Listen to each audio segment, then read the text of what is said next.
Bismillahirrahmanirrahim. Rabbi shrah li sadri wa yassir li amri wahlul 'uqdatam min lisani yafqahu qawli. Assalamualaikum warahmatullahi wabarakatuh. Perkenalkan, saya Syifa bersama rekan-rekan saya, Rizka dan Rahman. Kami dari tim Alhambra Universitas Brawijaya. Dan kami dengan bangga mempresentasikan hasil karya kami, Alhambra West Bank, bank sampah berbasis CWLD sebagai instrumen pemberdayaan ekonomi berkelanjutan melalui filantropi Islam. Seperti yang kita ketahui, Indonesia sebagai negara kepulauan terbesar di dunia dengan populasi yang terus bertambah, menghadapi tantangan serius terkait pengelolaan sampah. Data terbaru dari Kementerian Lingkungan Hidup dan Kehutanan atau KLHK menunjukkan skala permasalahan yang dihadapi di Indonesia dengan timbunan sampah mencapai 69,7 juta ton sepanjang tahun 2023. Angka yang cukup besar ini tidak hanya mencerminkan besarnya volume sampah yang dihasilkan, tetapi juga menggambarkan kompleksitas tantangan yang dihadapi dalam pengelolaan limbah di negara ini. Lebih mengkhawatirkan lagi, dari total timbunan sampah di Indonesia ini, sekitar 33% tidak terkelola dengan baik secara nasional. Ini berarti bahwa sepertiga dari seluruh sampah yang dihasilkan berakhir di tempat sampah yang tidak semestinya, seperti sungai, laut, atau tempat pembuangan ilegal yang tidak dikelola dengan baik. Selain sampah, masalah pengangguran juga masih menjadi hal serius di Indonesia karena jumlahnya yang cukup tinggi. Badan Pusat Statistik atau BPS melaporkan jumlah pengangguran di Indonesia mencapai 7,2 juta jiwa per Februari tahun 2024. Di saat yang sama, data Dana Moneter Internasional atau International Monetary Fund atau IMF menunjukkan level pengangguran di tanah air menduduki posisi puncak di antara 6 negara lain di Asia Tenggara. IMF mencatat tingkat pengangguran di Indonesia mencapai 5,2% per April 2024, kemudian disusul oleh Filipina, Brunei Darussalam, Malaysia, Vietnam, Singapura, dan Thailand. Selain itu, PHK juga masih mengancam tingkat pengangguran ini. Data terbaru dari Kementerian Ketenagakerjaan menampilkan terdapat 46.240 orang tenaga kerja terkena PHK pada periode Januari hingga Agustus tahun 2024. Tingkat pengangguran yang cukup tinggi ini sangat berdampak pada kesejahteraan masyarakat, di mana mereka susah untuk mencukupi. Masalah selanjutnya terdapat pada internal Badan Pengelola Wakaf. Permasalahan ini terbagi di 4 aspek: aspek sumber daya manusia, aspek kepercayaan, aspek sistem, dan aspek syariah. Masalah sumber daya manusia meliputi yang pertama, lemahnya kualitas kerja pengelola dana, kurangnya wawasan tentang wakaf, adanya penyelewengan atas dana wakaf, dan personal interest dalam pengelolaan dana. Yang kedua, masalah kepercayaan meliputi produk wakaf tunai tidak menjadi prioritas, lemahnya kepercayaan donatur, nominasi oleh yayasan individu, penerima wakaf yang kurang amanah.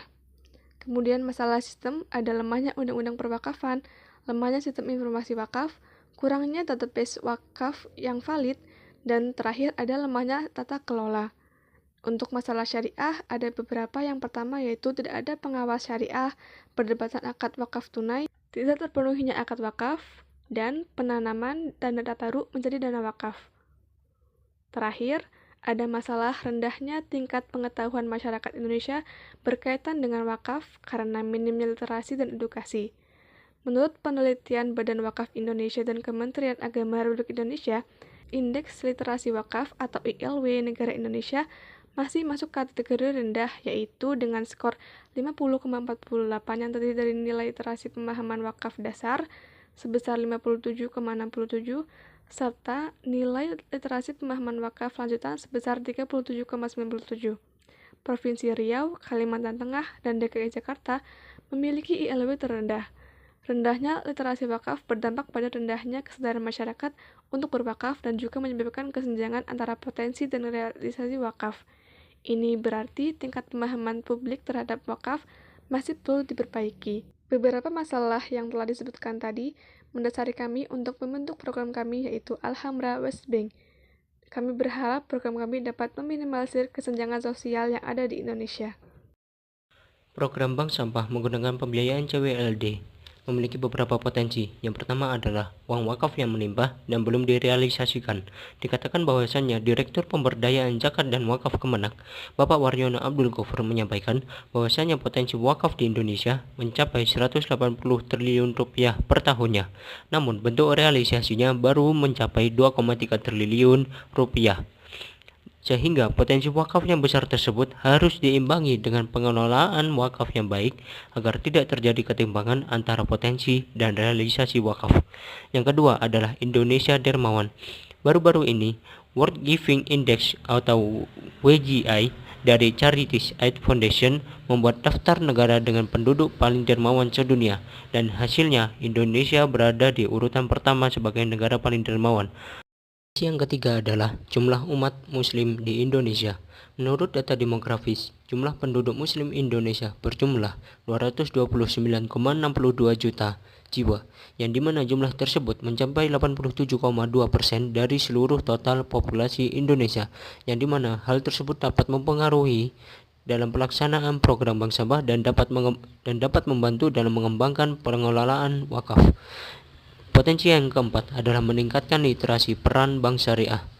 Beberapa hari yang lalu, pemerintah mengesahkan Undang-Undang Pengembangan dan Penguatan Sektor Jasa Keuangan atau UU P2SK, yang dimana di dalamnya terdapat poin baru yang dimana adalah bank syariah sebagai nazir wakaf, yang dimana hal tersebut dapat membantu meningkatkan efisiensi dalam pengelolaan uang wakaf dan berjalannya CWLD. UU P2SK ini menjadi momentum bagi Bank Indonesia dan Otoritas Jasa Keuangan yang khususnya untuk mendorong keuangan syariah agar lebih dinamis lagi dan berdampak kepada pertumbuhan ekonomi Indonesia secara keseluruhan. Berangkat dari permasalahan dan potensi yang ada, kami, 3 inisiator muda dari Universitas Brawijaya, dengan bangga mempersembahkan Alhamrawas Bank, bank sampah berbasis CWLD sebagai instrumen pemberdayaan ekonomi berkelanjutan melalui filantropi Islam. Alhamrawas Bank merupakan sebuah program kemitraan untuk mengoptimalkan pengelolaan sampah yang mengusung konsep pemberdayaan ekonomi melalui sistem bank sampah modern berbasis wakaf tunai. Menurut penelitian Enggar Utari pada tahun 2023, menunjukkan bahwa keberadaan bank sampah dapat mengurangi jumlah angka pengangguran karena beberapa masyarakat turut berpartisipasi menjadi pengelola bank sampah. Konsep implementasi CWLD diangkat sebagai instrumen pembiayaan bank sampah karena memiliki potensi besar untuk pemberdayaan ekonomi. Studi yang dilakukan oleh Vika Anissa Kurota pada tahun 2022 menunjukkan bahwa wakaf tunai efektif meningkatkan kesejahteraan melalui pemberdayaan ekonomi masyarakat. Berbeda dengan pendanaan hibah atau donasi sekali pakai, CWLD memungkinkan dana pokok wakaf tetap utuh dan terus menghasilkan manfaat dari imbal hasil deposito syariah. Hal ini memastikan sumber pembiayaan jangka panjang bagi Alhamrawas Bank. Selain itu, mengingat mayoritas penduduk Indonesia merupakan seorang Muslim, sebagai bagian dari filantropi Islam, CWLD memungkinkan masyarakat untuk turut berpartisipasi dalam wakaf produktif yang memberikan manfaat sosial dan ekonomi secara berkelanjutan. Selain itu, melalui pengelolaan wakaf yang terstruktur oleh Lembaga Keuangan Syariah Penerima Wakaf Uang atau LKSPWU, CWLD memastikan bahwa dana yang dihimpun digunakan secara efisien dan sesuai dengan tujuan program. Serta imbal hasil dari CWLD dapat digunakan untuk mendanai program-program sosial seperti program dari Alhamrawas Bank, yaitu biaya operasional bagi bank sampah, insentif bagi penyetor sampah, pelatihan daur ulang dan kewirausahaan, perluasan kerjasama, dan termasuk juga pengembangan sistem digital dan teknologi untuk mengoptimalkan pengelolaan sampah bagi mitra Alhamrawas Bank. Tentunya, untuk berjalannya Alhamrawas Bank diperlukan kolaborasi dari berbagai stakeholder terkait, menggunakan model pentahelix, melibatkan pemerintah sebagai regulator, akademisi sebagai pengembang dari optimalisasi CWLD, pelaku bisnis sebagai penyerap hasil daur ulang dari bank sampah, komunitas yang tentunya sebagai pelaku utama dari program Alhamrawas Bank di tingkat lokal, dan juga media untuk menyebarluaskan Alhamrawas Bank serta dampak positifnya. Dengan adanya kolaborasi tersebut, diharapkan adanya Alhamrawas Bank dapat meningkatkan kesejahteraan ekonomi masyarakat melalui program insentif dan pelatihan daur ulang serta kewirausahaan. Serta dengan adanya CWLD yang digunakan, dana filantropi Islam dapat digunakan untuk tujuan yang lebih produktif dan berkelanjutan. Volume sampah yang tidak terkelola dapat terkelola dengan lebih baik melalui sistem bank sampah yang efektif. Serta pengangguran dapat dikurangi dan kesejahteraan dapat meningkat.